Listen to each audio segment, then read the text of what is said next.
আজীবন প্রেসিডেন্ট থাকতে চান ট্রাম্প। আজীবন প্রেসিডেন্ট থাকতে চান ট্রাম্প। আপন চাচা মার্কিন প্রেসিডেন্ট ডোনাল্ড ট্রাম্পের কঠোর সমালোচনা করলেন ভাতিজি মেরি ট্রাম্প। দ্য ডেইলি টি নামের এক পডকাস্টে দেওয়া সাক্ষাৎকারে ট্রাম্পের বিরুদ্ধে একাধিক অভিযোগ আনেন মেরি। এর মধ্যে সবচেয়ে ভয়ঙ্কর তথ্যটি হলো আজীবন প্রেসিডেন্ট থাকতে চান ট্রাম্প। চাচা ডোনাল্ড ট্রাম্পকে জন্মগত স্বৈরাচারী এবং নিজেকে সকল ক্ষমতার অধিকারী বলে মনে করেন বলেও অভিহিত করেছেন। শুক্রবার দ্য টেলিগ্রামের এক প্রতিবেদনে চাচা ট্রাম্পকে নিয়ে মেরি ট্রাম্পের এক ক্ষুব্ধ প্রতিক্রিয়া উঠে এসেছে। মেরি ট্রাম্প পেশায় একজন ক্লিনিক্যাল সাইকোলজিস্ট। সাক্ষাৎকারে তিনি ট্রাম্পের মানসিক স্বাস্থ্য ও শৈশবের আচরণবিধি নিয়েও একাধিক মন্তব্য করেন। তার মতে ট্রাম্প একজন ফেসিস্ট এবং তিনি সবসময় নিজেকে বিশ্বের কেন্দ্রবিন্দুতে ভাবেন। এছাড়াও ট্রাম্পের আচরণ নিয়ে মেরি বলেন, ট্রাম্প জ্ঞানে দুর্বল এবং বুদ্ধিভিত্তিক কৌতূহলহীন। এ বিষয়ে মেরি চাচা ডোনাল্ড ট্রাম্পকে নিয়ে একটি বই লিখেন, যার নাম too much and never enough, how my family created the world's most dangerous man.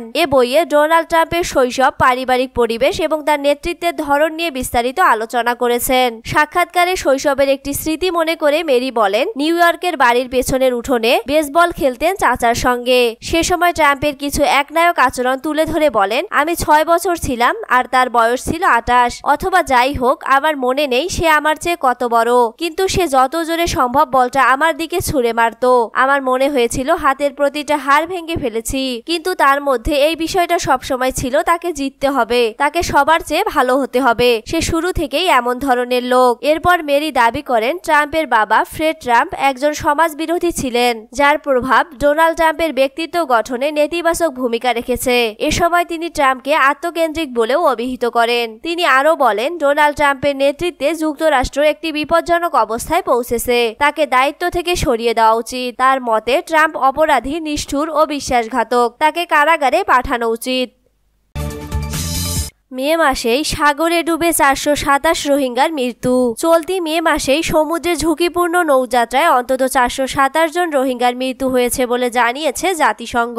শুক্রবার সংস্থাটি জানিয়েছে, মিয়ানমারে মানবিক সংকট ও তহবিল সংকটে পড়া রোহিঙ্গারা নিরাপদ আশ্রয়ের খোঁজে এই ঝুঁকি নিচ্ছেন। চীনের সংবাদ সংস্থা সিনহুয়া জানিয়েছে, জাতিসংঘের শরণার্থী সংস্থা UNHCR অনুমান করছে যে 9 ও 10 মে ডুবে যাওয়া দুটি নৌকায় মোট 514 জন রোহিঙ্গা ছিলেন। তারা বাংলাদেশে কক্সবাজারের ক্যাম্প ও মিয়ানমারের রাখাইন রাজ্য থেকে যাত্রা শুরু করেছিলেন। এদের মধ্যে মাত্র 87 জনকে জীবিত উদ্ধার করা সম্ভব হয়েছে। জাতিসংঘ বলছে, এই মৃত্যুর ঘটনা রোহিঙ্গাদের জন্য 2025 সালের সবচেয়ে ভয়াবহ মানবিক বিপর্যয়। UNHCR এর আঞ্চলিক পরিচালক হাই কিয়াং জুন বলেন, মানবিক সহায়তার তহবিল কমে যাওয়ায় রোহিঙ্গারা আরো বেশি ঝুঁকি নিতে বাধ্য হচ্ছে। নিরাপদ, সম্মানজনক জীবনের আশায় তারা এখন মরিয়া হয়ে পড়েছে। জাতিসংঘ আশ্রয় দানকারী দেশগুলো, বিশেষ করে বাংলাদেশে অবস্থানরত রোহিঙ্গাদের জীবনযাত্রা স্থিতিশীল করতে এবং মিয়ানমারের অভ্যন্তরে বাস্তুচ্যুতদের সহায়তায় আন্তর্জাতিক সহায়তা বাড়ানোর আহ্বান জানিয়েছে। 2025 সালের জন্য UNHCR রোহিঙ্গাদের জন্য $383 মিলিয়ন সহায়তা চেয়েছে, তবে এখন পর্যন্ত এর মাত্র 30% পাওয়া গেছে। এদিকে বিশ্বজুড়ে প্রতিরক্ষা খাতে বরাদ্দ বাড়ানোর কারণে মানবিক খাতের তহবিল সংকুচিত হচ্ছে বলে জাতিসংঘ জানিয়েছে। মার্চ মাসে তহবিল সংকটে পড়ে UNHCR $30 কোটি কার্যক্রম স্থগিত করেছে বলেও জানানো হয়। গাজায় পারমাণবিক হামলার আহ্বান মার্কিন কংগ্রেসম্যানের। গাজায় পারমাণবিক হামলা চালানোর আহ্বান জানিয়েছেন মার্কিন কংগ্রেসম্যান রেন্ডি ফাইন। ফক্স নিউজে এক সাক্ষাৎকারে ডোনাল্ড ট্রাম্পের দল রিপাবলিকান পার্টির ওই সদস্য এমন কথা বলেন। গত 21 মে বুধবার ওয়াশিংটনের ক্যাপিটল ইহুদি জাদুঘরের বাইরে 2 ইসরায়েলি দূতাবাস কর্মীর ওপর গুলি চালানো হয়। তার প্রতিক্রিয়ায় রেন্ডি সাক্ষাৎকারে বলেন, ফিলিস্তিনিদের উদ্দেশ্যই খারাপ। তার মতে গাজায় সংঘাতের একমাত্র সমাধান হলো সন্ত্রাসবাদ সমর্থনকারীদের পুরোপুরি আত্মসমর্পণ। রেন্ডি বলেন, দ্বিতীয় বিশ্বযুদ্ধে আমরা নাৎসিদের সঙ্গে আত্মসমর্পণের জন্য আলোচনা করিনি, আমরা জাপানিদের সঙ্গে আত্মসমর্পণের জন্য আলোচনা করিনি। নিঃশর্ত আত্মসমর্পণের জন্য আমরা জাপানিদের উপর 2 বার পারমাণবিক হামলা চালিয়েছি। গাজাতেও একই রকম করা উচিত বলে তিনি জানান। র্যান্ডির এমন মন্তব্যে মানবাধিকার কর্মী এবং রাজনৈতিক পর্যবেক্ষকগণ তীব্র প্রতিক্রিয়া দেখান। তাদের অনেকে জানান, ফাইনের মন্তব্য ফিলিস্তিন নিয়ে মার্কিন রাজনৈতিক আলোচনায় গণহত্যার উস্কানি বিপজ্জনকভাবে বেড়ে যাওয়ার প্রমাণ। গাজায় পারমাণবিক হামলার পরামর্শ দিয়ে রেন্ডি যুদ্ধাপরাধকে উৎসাহিত করছেন বলে সমালোচকরা মত দেন। রেন্ডি ফাইন এমন সময় ওইসব মন্তব্য করেন যার কয়েক ঘন্টা আগেই ওয়াশিংটনের একটি ভেন্যুতে আমেরিকান ইহুদি কমিটির একটি অনুষ্ঠানের বাইরে গুলিবিদ্ধ হয়ে ইসরায়েলি দূতাবাসের 2 কর্মী নিহত হন। ঘটনাটি তদন্তাধীন। হামলাকারীর পরিচয় এবং উদ্দেশ্য এখনো স্পষ্ট নয়, কিন্তু রেন্ডি তাৎক্ষণিক মন্তব্য করে গুলি চালানোর ঘটনাটিকে ফিলিস্তিনিদের সাথে যুক্ত করে দেন। এদিকে গাজার পরিস্থিতির দ্রুত অবনতি ঘটছে। দৈনিক গণহত্যা থেকে শুরু করে বাড়তে থাকা দুর্ভিক্ষ ফিলিস্তিনিদের প্রতিদিনই আরো খারাপ পরিস্থিতিতে ঠেলে দিচ্ছে। গাজার স্বাস্থ্য মন্ত্রণালয়ের তথ্য অনুযায়ী ইসরায়েলি হামলায় কমপক্ষে 53,822 জন ফিলিস্তিনি নিহত এবং 1,22,382 জন আহত হন। সরকারি গণমাধ্যম অফিস মৃতের সংখ্যা 61,700-রও বেশি বলে জানায়। ধ্বংসস্তূপের নিচে নিখোঁজ হাজার হাজার মানুষ মৃত বলে ধারণা করা হচ্ছে। যুদ্ধবিরতির মধ্যেই ভারতীয় সীমান্তরক্ষীর গুলিতে পাকিস্তানি নিহত। 2 চির বৈরী প্রতিবেশী ভারত ও পাকিস্তানের মধ্যে যুদ্ধবিরতির মাত্র 2 সপ্তাহ পর সীমান্তে ফের রক্তক্ষয়ী ঘটনা ঘটেছে। আন্তর্জাতিক সীমান্ত অতিক্রম করে ভারতে অনুপ্রবেশের চেষ্টার অভিযোগে পাকিস্তানি এক নাগরিককে গুলি চালিয়ে হত্যা করেছে ভারতের সীমান্তরক্ষী বাহিনী বিএসএফ। শনিবার বিএসএফ এর প্রকাশিত এক বিবৃতিতে বলা হয়, শুক্রবার স্থানীয় সময় সন্ধ্যায় ভারতের গুজরাট রাজ্যের বানাসকাঁটা জেলার সীমান্ত এলাকায় এক সন্দেহভাজন ব্যক্তিকে কাঁটাতারের দিকে এগিয়ে যেতে দেখা যায়। দায়িত্বরত বিএসএফ সদস্যরা তাকে বারবার সতর্ক করেন এবং থামতে বলেন, কিন্তু নির্দেশ উপেক্ষা করে তিনি ভারতের ভূখণ্ডে ঢুকে পড়েন। পরে বিএসএফ সদস্যরা গুলি চালাতে বাধ্য হন এবং ঘটনাস্থলেই ওই ব্যক্তি মারা যান। ঘটনার পর বিএসএফ নিহত ব্যক্তির একটি ছবি প্রকাশ করেছে, যেখানে দেখা যায় এক মধ্যবয়সী ব্যক্তি গুলিবিদ্ধ অবস্থায় মাটিতে পড়ে আছেন। তার মাথার চুল আংশিকভাবে সাদা হয়ে আছে। বিএসএফ দাবি করেছে সীমান্তে দায়িত্বরত সেনারা দায়িত্ব পালন করছিলেন এবং তাদের নির্দেশ অমান্য করায় তারা গুলি ছোড়েন। আন্তর্জাতিক সংবাদ মাধ্যম এএফপি জানিয়েছে, বিএসএফ এই ঘটনাকে অনুপ্রবেশ রোধের বৈধ প্রতিরক্ষা হিসেবে উল্লেখ করেছে। এই হত্যাকাণ্ড এমন এক সময়ে ঘটল যখন চলতি মাসের শুরুতে সংঘটিত ভারত পাকিস্তান সীমান্ত সংঘর্ষের রেশ এখনো কাটেনি। সেই সংঘর্ষে পাল্টাপাল্টি ক্ষেপণাস্ত্র, ড্রোন ও গোলাবর্ষণে 2 দেশের মধ্যে অন্তত 70 জনেরও বেশি মানুষের মৃত্যু হয়। 40 বছরের সন্ত্রাসী হামলায় 20,000 ভারতীয় নিহত। গত মাসে জম্মু ও কাশ্মীরের পেহেলগামে বন্দুকধারীদের হামলার পর সিন্ধু পানি চুক্তি স্থগিত করা নিয়ে পাকিস্তানের ভুল তথ্য প্রচারের তীব্র সমালোচনা করেছে ভারত। শনিবার জাতিসংঘে নিযুক্ত ভারতের স্থায়ী প্রতিনিধি রাষ্ট্রদূত পার্বতনেনি হরিশ বলেছেন, আন্তঃসীমান্ত সন্ত্রাসবাদে পাকিস্তানের সমর্থন বন্ধ না হওয়া পর্যন্ত 65 বছর পুরনো এই চুক্তি স্থগিত থাকবে।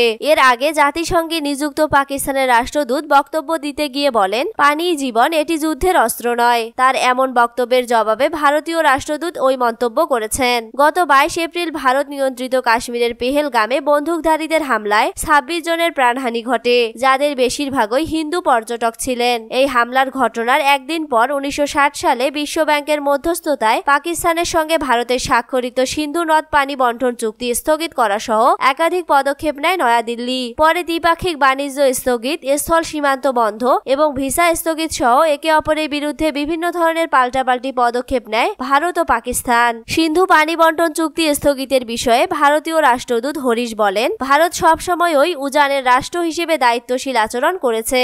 এরপর তিনি সিন্ধু পানি বন্টন চুক্তি স্থগিতের পক্ষে 4টি যুক্তি তুলে ধরেন। তিনি বলেন, 65 বছর আগে ভারত সরল বিশ্বাসে এই চুক্তি করেছিল। সেই চুক্তির প্রস্তাবনায় বন্ধুত্বের চেতনা ছিল, কিন্তু গত 6 দশকে পাকিস্তান সেই চেতনার বিরোধিতা করে ভারতের বিরুদ্ধে 3টি যুদ্ধ করেছে এবং হাজার হাজার সন্ত্রাসী হামলা চালিয়েছে। তিনি বলেন, গত 4 দশকে সন্ত্রাসী হামলায় 20,000-এর বেশি ভারতীয় নাগরিক নিহত হয়েছেন। ভারত এই সময়ে অসাধারণ ধৈর্য ও উদারতা দেখিয়েছে। পাকিস্তানের পৃষ্ঠপোষকতায় আন্তঃসীমান্ত সন্ত্রাস ভারতের নাগরিকদের জীবন, ধর্মীয় সম্প্রীতি এবং অর্থনৈতিক অগ্রগতিকে জিম্মি করে রেখেছে। রাষ্ট্রদূত হরিশ বলেন, গত 65 বছরে অনেক মৌলিক পরিবর্তন ঘটেছে।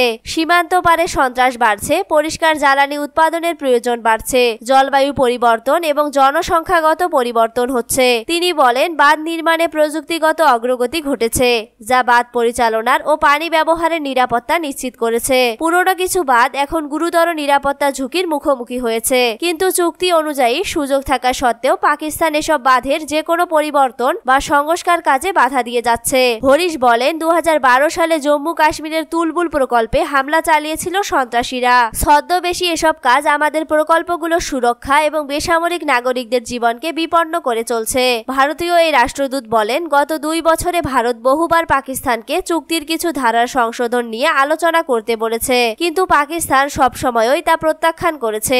পাকিস্তানের এমন পদক্ষেপ ভারতের ন্যায্য অধিকারের প্রয়োগে বাধা সৃষ্টি করেছে। তিনি বলেন, চলমান পরিস্থিতির ভিত্তিতেই ভারত সিদ্ধান্ত নিয়েছে পাকিস্তান যতদিন পর্যন্ত আন্তঃসীমান্ত সন্ত্রাসবাদে নিজেদের সমর্থন স্থায়ীভাবে বন্ধ না করবে ততদিন পর্যন্ত সিন্ধু পানি বন্টন চুক্তি স্থগিত থাকবে। রাশিয়ার 2.5 শতাধিক ক্ষেপণাস্ত্র ড্রোন ভূপাতিত করেছে ইউক্রেন। রাশিয়ার 2.5 শতাধিক ক্ষেপণাস্ত্র এবং ড্রোন ভূপাতিত করেছে ইউক্রেন। এক বিবৃতিতে ইউক্রেনের বিমান বাহিনী শনিবার জানিয়েছে, তারা এক রাতেই রাশিয়ার 6টি ব্যালিস্টিক ক্ষেপণাস্ত্র এবং 245টি ড্রোন ভূপাতিত করেছে। রাজধানী কিয়েভ লক্ষ্য করে এসব হামলা চালানো হয়। বিমান বাহিনী এক বিবৃতিতে জানিয়েছে, বিমান প্রতিরক্ষা বাহিনী 6টি ইস্কান্দার এম KN-23 ব্যালিস্টিক ক্ষেপণাস্ত্র কিয়েভ ভূপাতিত করেছে এবং 245টি শাহেদ ইউএভি ধ্বংস করেছে। এর আগে ইউক্রেনের একটি সামরিক স্থাপনায় ক্ষেপণাস্ত্র হামলা চালিয়েছে রাশিয়া। ওই হামলায় অন্তত 6 জন সেনা নিহত ও 10 জন আহত হয়েছেন। ইউক্রেনের জাতীয় নিরাপত্তা বাহিনী জানিয়েছে, সামরিক স্থাপনাটি একটি প্রশিক্ষণ কেন্দ্র ছিল এবং হামলার সময় প্রশিক্ষণ চলছিল। হামলার পর ওই ইউনিটের কমান্ডারকে বরখাস্ত করেছে কিয়েভ। রাশিয়া ওই হামলার একটি ফুটেজও প্রকাশ করেছে, যেখানে বনাঞ্চলের একটি প্রশিক্ষণ শিবিরে আঘাত হানার দৃশ্য দেখা যাচ্ছে।